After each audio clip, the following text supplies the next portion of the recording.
बिस्मिल्लाहिर्रहमानिर्रहीम। नाजिया, अब तो बड़ी हो गई है, मैं तुमसे एक बहुत जरूरी बात करना चाहती हूँ। अम्मी ने मेरा हाथ थाम कर मुझसे फकत इतना ही कहा और फिर उसने झट से उठकर कमरे की खिड़कियां और दरवाजे बंद कर दिए थे। मैं हक्का बक्का सी अम्मी की जानिब देखती रह गई थी। इससे कबल तो उसने कभी मुझसे इस तरह की बात नहीं की थी। हर बात सबके सामने की जाती थी। मैं बोली, अम्मी ऐसी भी क्या बात है? अम्मी कहने लगी, मैं तुमसे जो कहना चाह रही हूँ वो तुम्हारे छोटे जहन पर नागवार भी गुजर सकता है। हो सकता है तुम्हारे दिल को तकलीफ भी हो, इसीलिए तुम अपना दिल थाम लो। मुझे तो यही लगा था कि अम्मी बिला वजह सनसनी फैला रही है, मगर जब मैंने अम्मी की बात सुनी तो मेरा दिल बंद होने लगा था। मैंने सोचा था कि ये सब अम्मी ने क्यों कहा और किस लिए कहा। मुझे उनकी बात अच्छी नहीं लगी थी। मेरा जी चाहा कि मैं अम्मी के लबों पर हाथ रख दूं और उनसे कहूं कि मुझ में इससे ज्यादा सुनने का हौसला नहीं है। अम्मी बोली थी, नाजिया, अब तुम जवानी की दहलीज पर कदम रख चुकी हो। जिस कदर मुमकिन हो अपनी बाप की नजरों से ओझल रहा करो। वो तुम्हें अपने पास बुलाए तो ना जाया करो। वो कुछ खाने के लिए लेकर आए तो खाने से इनकार कर दिया करो। तुम्हारी भलाई इसी में है, नहीं तो तुम उम्र भर हाथ मलती रह जाओगी। मैं बोली, अम्मी, मेरे सामने ऐसी बातें मत करें। मैंने बहुत सी जवान लड़कियों को देखा है जो अपने बाप के साथ बहुत ज्यादा फ्री होती हैं और फिर मेरे अब्बू तो मुझ पर जान निछावर करते हैं। अम्मी बोली, हाँ हाँ, मैं सब कुछ देख रही हूँ। वो तुझ पर जान निछावर करता है, तभी तो कह रही हूँ कि उससे दूर रहे। इसी में सबकी भलाई है। मैं गुस्से से बोली, मुझे नहीं चाहिए ऐसी भलाई। इतना कहकर मैंने कमरे का दरवाजा खोला और बाहर निकल गई थी। बाहर मेरा छोटा भाई दरवाजे से कान लगाए खड़ा था। वो बोला, मुझे तो पहले ही इल्म है कि आपसे ही अम्मी अब्बू प्यार करते हैं, मुझसे तो कोई प्यार ही नहीं करता। अम्मी आपको मुझसे चोरी छुपे कुछ खाने के लिए दे रही थी। मैं हंस दी और बोली, यासिर, तुम कैसी बातें करते हो? हम सब तुमसे बहुत प्यार करते हैं। वो कहने लगा, तो फिर मुझे भी बताएं, अम्मी क्या कह रही थी? मैं बोली, अम्मी कुछ जरूरी बातें कर रही थी। यासिर ने सर हिला दिया और सहन में खेलने लगा था। अभी थोड़ी ही देर गुजरी थी कि अब्बू भी घर आ गए। उन्होंने हाथ में जलेबियां पकड़ी हुई थी। घर आते ही वो मुझे पुकारने लगे थे, नाजिया देखो तो मैं क्या लेकर आया हूँ। मैं अब्बू की जानिब लपकी थी और उनके पास जाकर बैठ गई थी। वो मुझे और यासिर को अपने हाथों से जलेबियां खिलाने लगे थे। अम्मी ने यह मंजर देखा तो आग बगोला हो गई थी। कहने लगी, नाजिया, इधर आकर मेरी बात सुनो। मैंने उनकी बात पर तवज्जो नहीं दी और अब्बू के पास बैठी दिन भर बातें करती रही। फिर अब्बू नहाने चले गए तो अम्मी मेरा हाथ पकड़कर मुझे कमरे में ले गई थी। उन्होंने मेरे मुंह पर थप्पड़ दे मारा था। वो कहने लगी, तुम्हें मेरी बात का असर नहीं होता क्या? मैंने तुमसे कहा था कि अपने बाप के पास मत बैठा करो, लेकिन तुम तो आते ही उनके पास जाकर बैठ गई। यानी माँ की बात का कोई असर नहीं है। मैं बोली, अम्मी, मैं अब्बू से बहुत प्यार करती हूँ। उनके पास नहीं बैठूंगी तो फिर किसके पास बैठूंगी? अम्मी ने मुझे गले लगा लिया था। वो रोने लगी थी। बोली, सारा कसूर मेरा ही है नासिया। मैंने तुमसे हकीकत छुपा कर रखी हुई थी। मुझे चाहिए था कि सब कुछ तुम्हें पहले ही बता देती। मैं बोली, अम्मी ऐसी भी क्या बात है? तभी सहन से अब्बू की आवाज आई थी। वो कहने लगे, नाजिया और यासिर, कहाँ हो तुम दोनों? मैंने अम्मी की तरफ देखा तो अम्मी कहने लगी, हर शौहर अपनी बीवी को आवाज देता है, फिर तुम्हारा अब्बू सिर्फ तुम्हें और यासिर को ही क्यों पुकारता है? मैंने कंधे उचका दिए। तब अम्मी कहने लगी, अभी तुम ना समझ हो। तुम्हें यही लगता है कि दुनिया भी तुम्हारी तरह पाक है। सच्ची है, मगर ऐसा नहीं है। तभी अब्बू कमरे में दाखिल हो गए और बोले, क्या बात है, तुम दोनों माँ बेटी क्यों सर जोड़कर बैठी हो? आज खैर तो है ना? अम्मी घबरा गई और बोली, बस नाजिया के सर में दर्द था, इसीलिए वो कमरे में बैठी थी। अब्बू बोले, नाजिया, खैरियत तो है? चलो मैं तुम्हें डॉक्टर के पास ले चलूं। अम्मी ने जल्दी से मेरा हाथ पकड़ा और मुझे अपने साथ कमरे से बाहर ले गई और साथ ही साथ बोली, नहीं नहीं, बस ये ठीक हो जाएगी। मैं अम्मी के इस रवैये पर हैरान हो रही थी। अम्मी ने आज से पहले तो कभी ऐसा कुछ नहीं किया था। आज तो वो मुझे साई की तरह अपने साथ साथ रख रही थी। खाना लगा तो सब मिलकर खाना खाने लगे थे। अम्मी जब बर्तन उठाने लगी तो अब्बू ने मुझे इशारे से अपने पास बुलाया था। उन्होंने मेरे सर पर हाथ रखा और कहने लगे, नाजिया, अपनी अम्मी की बातों की वजह से परेशान मत होना। वो जरा उल्टे दिमाग की है, कभी भी कुछ भी बोल देती है। मैंने सर हिला दिया और अब्बू के पास से उठ गई थी। मुझे अम्मी का खौफ था कि अगर उन्होंने मुझे फिर से अब्बू के साथ देख लिया तो गुस्सा करेंगी। रात हुई तो अम्मी और अब्बू के कमरे से लड़ने की आवाज आने लगी थी। यासिर सहम गया था। वो बोला, आप ये क्या हो रहा है? मुझे बहुत डर लग रहा है। मैंने उसे दिलासा दिया और बोली, कुछ नहीं, सब ठीक हो जाएगा। अम्मी और अब्बू के कमरे से लड़ने की आवाजें आना कोई नई बात नहीं थी। हैरत की बात तो ये थी कि आज उन दोनों की लड़ाई में बार बार मेरा जिक्र आ रहा था। मैं घबरा गई थी। सारी रात आंखों ही आंखों में कटी थी। सुबह अब्बू नाश्ता किए बिना ही घर से बाहर निकल गए थे। मैं अम्मी के पास बैठ गई और बोली, अम्मी, रात भर आप और अब्बू क्यों लड़ते रहे हो? तब अम्मी फूट फूट कर रोने लगी थी। मुझे उनके रोने से तकलीफ हो रही थी। वो कहने लगी, नासिया, मैं आज तुम्हें ऐसी हकीकत बताने लगी हूँ जिसे सुनकर शायद तुम कभी मुझे माफ न कर सको, मगर तुम मेरी बात सुन लो। मैंने ये सब जानबूझकर नहीं किया था। तुम्हारी माँ बहुत ही मजबूर थी, जमाने के हाथों तंग थी। मेरे पास दुनिया में कोई और रास्ता ही नहीं था, इसीलिए मुझे ये सब करना पड़ा। मैं अम्मी की तमहीद सुनकर बहुत ज्यादा खौफजदा हो गई थी। मैं बोली, अम्मी, मुझे असल बात बताएं कि आखिर माजरा क्या है? अम्मी कहने लगी, नाजिया, तुम 2 बरस की थी जब तुम्हारे बाप का एक्सीडेंट हो गया था। मैं उससे बहुत मोहब्बत करती थी। मैंने जब ये खबर सुनी तो रोने पीटने लगी थी, मगर मेरी सास आकर मुझे ही कोसने देने लगी थी। वो बोली कि तुम मनहूस हो, तुम्हारे कदम ही मनहूस हैं। तुम्हारी वजह से मेरे बच्चे के साथ ये हादसा पेश आया है। मेरी एक बात कान खोल कर सुन लो, अगर मेरे बेटे को कुछ हो गया तो मैं तुम्हें जिंदा नहीं छोड़ूंगी। मैं तो पहले ही बहुत परेशान थी, अब ये बातें सुनी तो दम घुटने लगा था। मैंने रो रो कर अल्लाह से दुआएं की कि मेरे शौहर को कुछ ना हो, मगर मैं क्या कर सकती थी। नाजिया होना तो वही होता है ना जो अल्लाह को मंजूर हो, और अल्लाह को कुछ और ही मंजूर था। मेरा शौहर मर गया था, तुम यतीम हो गई थी और मैं बेवा। अम्मी की बातें सुनकर मेरी आंखों में आंसू आ गए थे। ये बहुत ही अजीब सी बात थी जो उन्होंने मुझे बताई थी। मुझे अपने कानों पर भरोसा नहीं हो रहा था। मेरी आंखों में आंसू देखकर अम्मी जल्दी से उठी और एक पुराने से बैग से कुछ ढूंढने लगी थी। फिर वो मेरे पास आकर बैठ गई थी। अम्मी ने मेरे हाथ में एक तस्वीर थमा दी थी। वो कहने लगी, ये था मेरा पहला शौहर और तुम्हारा बाप। उस तस्वीर में अम्मी दुल्हन बनी बैठी थी और बहुत ही खुश लग रही थी। साथ बैठा शख्स भी बहुत मसरूर था, वो शख्स जो मेरा बाप था, मगर मुझे तो इसके मुतालिक कुछ इल्म ही नहीं था। मैंने वो तस्वीर सीने से लगा ली थी। अम्मी कहने लगी, जब तुम्हारे बाप की मैयत घर आई तो तुम्हारी दादी ने हम दोनों को घर से निकाल दिया था। मैं रोती रह गई थी और बोली कि मुझे मेरे शौहर का आखिरी दीदार तो करने दो, मगर उस औरत ने मेरी एक न सुनी।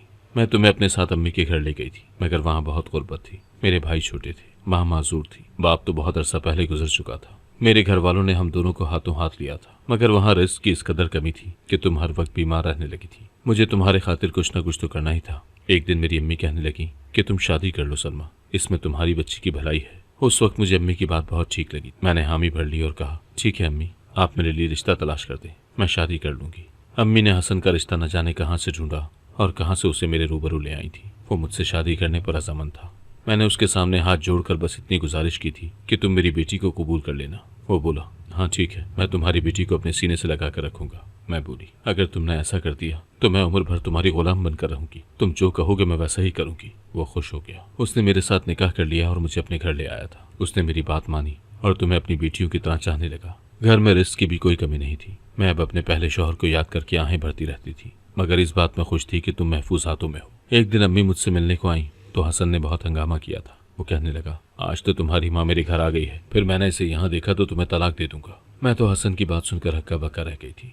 मैं बोली, क्यों, आप मेरी माँ के बारे में ऐसे अल्फाज क्यों इस्तेमाल कर रहे हैं? तो वो कहने लगा, इस मोहल्ले में मेरी एक साख है, मेरी इज्जत बनी हुई है। अगर लोगों को इल्म हो गया कि मैंने इतने गरीब घराने की लड़की से शादी की है तो लोग मुझ पर थू थू करेंगे। मुझे हसन से इस तरह के अल्फाज की तवक्को नहीं थी, मगर मैंने अपने दिल पर पत्थर रख लिया और सोचा कि अगर मेरी बेटी यहाँ खा पी रही है तो मुझे अपनी माँ से नहीं मिलना। मैंने हसन की बात मान ली और अपने घर वालों से किनारे कशी इख्तियार कर ली थी। मुझे तो अब समझ में आया कि हसन ने मुझसे शादी क्यों की और फिर उसने मुझे मेरे रिश्तेदारों से दूर क्यों कर दिया था। उसने बहुत लंबी प्लानिंग की थी, जबकि मैं तो सदा की बुद्धू ही रही, यही समझती रही कि ये शख्स मेरे साथ मुखलिस है। हसन ने मुझसे कहा कि मैं तुम्हें ये ना बताऊं कि वो तुम्हारा सगा बाप नहीं है। मैंने उसकी ये बात भी मान ली। फिर हमारे घर यासिर पैदा हो गया तो मैं यही समझने लगी थी कि हाँ, हसन ही तुम्हारा सगा बाप है, मगर ये मेरी खाम ख्याली थी। सौतेला कभी भी सगा नहीं बन सकता मेरी बच्ची।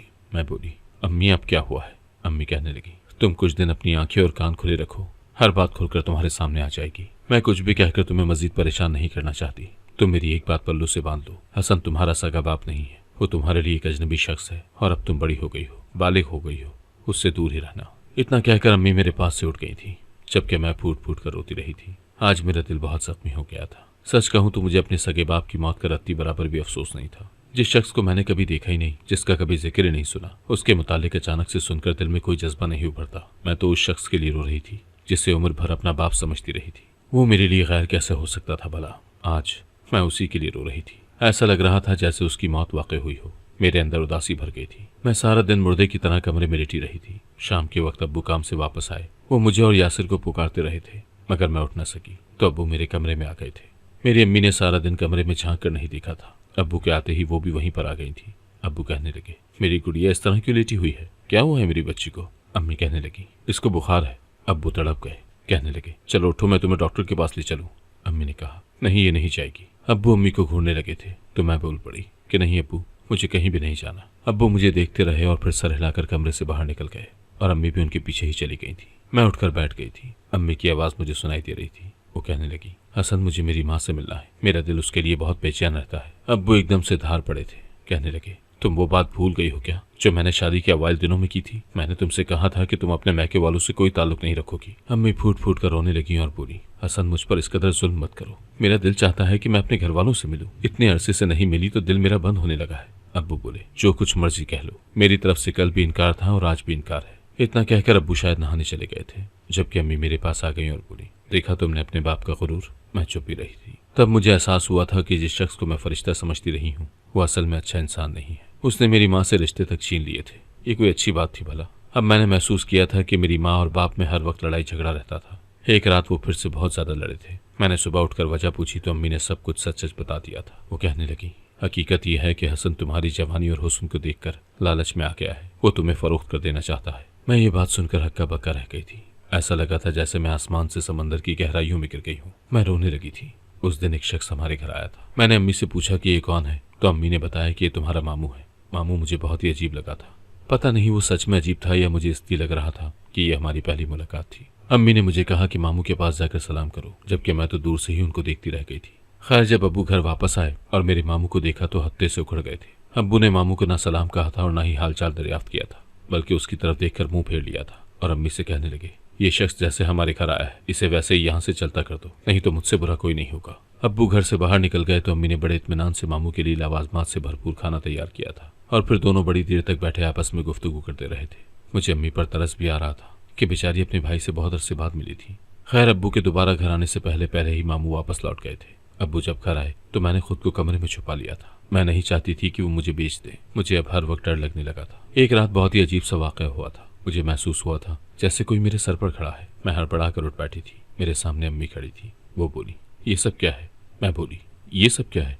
अम्मी कहने लगी, मुंह सी लो अपना। आज रात तुम्हारा बाप तुम्हें फरोख्त करने वाला है। मैं तुम्हें बचा लूंगी। इतना कहकर अम्मी ने मेरे नाक पर रुमाल रख दिया था और फिर मैं गहरी नींद में खो गई थी। जब मुझे होश आया तो मैंने खुद को एक अजीब से बेढंगे कमरे में पाया था। मैं उठकर बैठ गई। दिल को अजीब सी घबराहट होने लगी थी। मगर तभी मुझे यासिर नजर आ गया था। मेरा भाई मेरे साथ था। मैंने उठकर उसे गले लगा लिया तो वो रोने लगा था। बोला, बाजी मुझे यहाँ नहीं रहना, ये अच्छे लोग नहीं हैं। मैं हैरान थी कि हम कहाँ आ गए। मैं कमरे से बाहर निकली तो अम्मी पर नजर पड़ी थी। मेरे रहे से आवाज भी बहाल हो गए थे। मैं अपनों में ही थी। मैं खुश हो गई थी।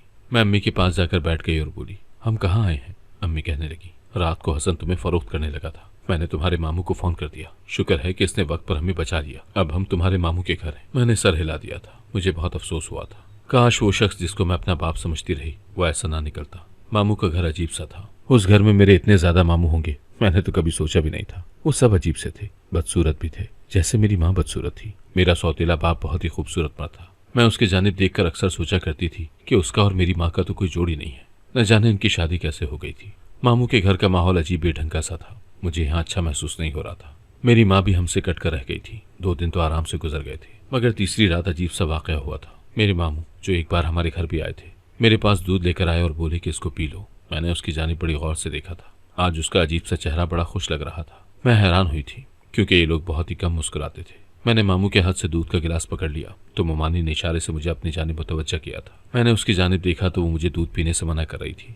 फिर बहाने से हमारे पास आ गई और मामू को बातों में लगाकर उसने मुझे दूध गिराने का इशारा कर दिया था। मैं हैरान थी कि आखिर वो ये सब क्यों कर रही थी। मैं दूध का गिलास हाथ में पकड़े बुत बनी खड़ी थी। तब मोमानी मामू का हाथ पकड़कर जबरदस्ती अपने साथ ले गई थी। पीछे से मोमानी मुझे इशारा कर रही थी कि दूध गिरा दो। मुझे अपनी मोमानी अच्छी नहीं लगती थी। जब से हम आए थे वो हमसे बातचीत ही नहीं करती थी। आंखें माथे पर रखकर बैठी हुई थी। और आज जब मामू के दिल में मेरे लिए रहम आ गया था तो मेरी हमदर्द बनकर आ गई थी। मैंने सारा दूध गड़ागड़ पी लिया था और अपने कमरे में आकर बैठ गई थी। थोड़ी ही देर गुजरी थी कि मेरी आंखों के आगे अंधेरा सा छा गया था। मैं गहरी नींद में डूब गई थी। जब मेरी आंख खुली तो मैंने खुद को एक कमरे में पाया था। ये कोई आम कमरा नहीं था। मैं उठकर बैठ गई थी। हर तरफ फूलों की खुशबू थी। तब मुझे एहसास हुआ था कि मैं तो सुहाग की सेज पर थी। मैंने अपने हुलिये का जायजा लिया तो दंग रह गई थी। मैं तो दुल्हनों की तरह सजी संवरी थी। तभी कमरे का दरवाजा खुला था और एक बूढ़ा सा मर्द कमरे में दाखिल हुआ था। मैं उसको देखकर घबरा गई और बोली, कौन हो तुम? वो मुस्कुरा दिया और बोला, आज शब तुम मेरी मेहमान हो। मैं हक्का बक्का थी। दिल बहुत घबरा रहा था। मैंने उसके कमरे से निकलने की बहुत कोशिश की थी। मैं वहां से भाग जाना चाहती थी मगर मुझे बेबस कर दिया गया था। मैं अपनी बदकिस्मती पर रोती रह गई थी। सुबह हुई तो मेरा मामू मुझे आकर ले गया था। मैं बोली, ये सब क्या था? वो हंसकर बोला, हमारे यहाँ का यही दस्तूर है। यहाँ पर लड़कियां ऐसा ही करती हैं। मैं घर पहुंची तो खूब अवेला मचा था। मैं खूब रोई थी, तड़पी थी। अपनी माँ को भी कसूरवार ठहराया था मगर उसने मेरी बात पर कान नहीं धरे थे। ऐसा लग रहा था जैसे वो हवा से बेगाना हो गई हो। मामू कहने लगा, तुमने उम्र भर अब यही काम करना है, इसीलिए ड्रामा करने की जरूरत नहीं है। हमारे यहाँ यही कुछ होता है। मैं गुर्रा कर बोली, अगर किसी ने सोचा भी कि मैं ये सब करूंगी तो मैं जान ले लूंगी तुम सबकी। मेरी बात सुनकर मामू मुस्कुरा दिया और मेरे छोटे भाई के पास जाकर खड़ा हो गया। उसने यासिर के मुंह पर ऐसा थप्पड़ मारा कि वो दूर जा गिरा था। उसकी ये हालत देखकर मैं उसकी जानिब भागी थी। यासिर बुरी तरह से रो रहा था। अम्मी ने तो इतना भी नहीं कहा कि तुमने मेरे बेटे को क्यों मारा है। अम्मी बड़ी सिगरेट नोशी करती रही थी। मामू कहने लगा, अगर तुम्हें अपने बेटे की जान अजीज है तो आज के बाद इस काम से इनकार मत करना। मेरा दिल छलनी होकर रह गया था। मैंने तो कभी ख्वाब में भी नहीं सोचा था कि मेरे साथ ये सब कुछ होगा। मैंने तो बड़ी हया के साथ जिंदगी गुजारी थी। जिंदगी ने कैसा पलटा खाया था कि दिमाग बिल्कुल ही सुन होकर रह गया था। बाप सौतेला निकला और वो मुझे बेचना चाहता था, जबकि माँ सगी होने के बावजूद सौतेली जैसी थी। बाप ने तो फकत सोचा ही था कि मुझे बेच देगा, मगर माँ तो बेचने ही लग गई थी। अब मेरी जिंदगी में फकत यही रह गया था कि मैं अपने छोटे भाई की खातिर इन जालिमों की बात मानते रहूं। वो जैसा जैसा कहते जाते थे मैं वैसा वैसा करती जा रही थी। ये और बात है कि ये सब करने से मेरी रूह जख्मी हो गई थी।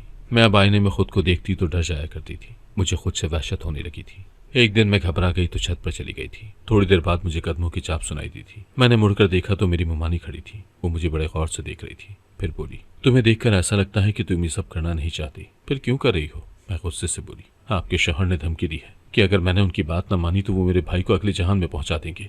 मुमानी बोली, अपने बाप के पास भाग जाओ। मैं रो दी थी और बोली, वो भी तो मेरा सौतेला है ना। मुमानी हैरत से मुझे देखकर बोली, कौन सौतेला है? मैं बोली, हसन, मेरा बाप। मुमानी ने अपना माथा पीट लिया था। वो कहने लगी, तुमने अपने चेहरे के नकूश को गौर से नहीं देखा है क्या? तुम हूबहू हसन पर गई हो। वो तुम्हारा सगा बाप है। तुमसे किसने कह दिया कि वो सौतेला है? मैं बोली, अम्मी ने कहा था मुझसे ऐसा। मुमानी कहने लगी, वो एक नंबर की झूठी औरत है। ये लोग बहुत बुरे हैं। इनका जरिया माश तो तुम जान ही चुकी हो। तुम्हारी अम्मी भी जवानी में यही सब करती थी। फिर एक अमीर आदमी से शादी करके चली गई थी। उसने 2 माह साथ रखा और फिर तलाक दे दी। तब इसकी मुलाकात हसन से हुई थी। वो एक अमीर बाप की औलाद था। घर वालों से किसी बात पर खफा होकर अपना शहर छोड़कर यहाँ आन बसा था।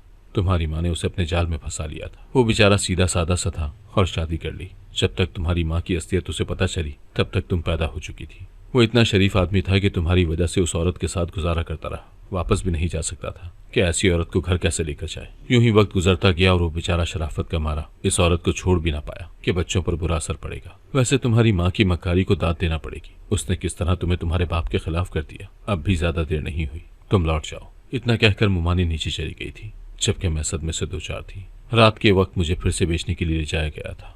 मैं आज की रात जिसकी मेहमान थी वो तो सो गया था। तब मैंने उसका मोबाइल निकालकर अब्बू का नंबर मिलाया था। ये तो अल्लाह का लाख लाख शुक्र था कि अब्बू ने कॉल अटेंड कर ली थी। मैंने उन्हें सारी हकीकत से आगाह कर दिया था और घर का पता भी बता दिया था। सुबह जब मैं घर पहुंची तो बहुत घबराई हुई थी कि अगर मामू को इस बात का इल्म हो गया कि मैंने अब्बू को सब कुछ बता दिया है तो वो मेरे भाई को नुकसान न पहुंचा दे। तभी मेरे कमरे का दरवाजा खटका था। मैंने दरवाजा खोला तो मामू कहने लगे, जल्दी से मेरे साथ चलो। मैं उनके साथ हो गई थी, मगर थोड़ी देर बाद ही पुलिस आ गई थी। पुलिस को देखकर मामू की जान निकल गई थी। पुलिस के साथ अब्बू भी थे। पुलिस ने अम्मी और मामू को पकड़ लिया था। मुझे और भाई को भी बयान के लिए साथ ले गए थे। थोड़ी देर की कार्रवाई के बाद हम अब्बू के साथ चले गए थे। इस बार अब्बू हमें अपने अपाई घर ले गए थे, दादा दादी के पास।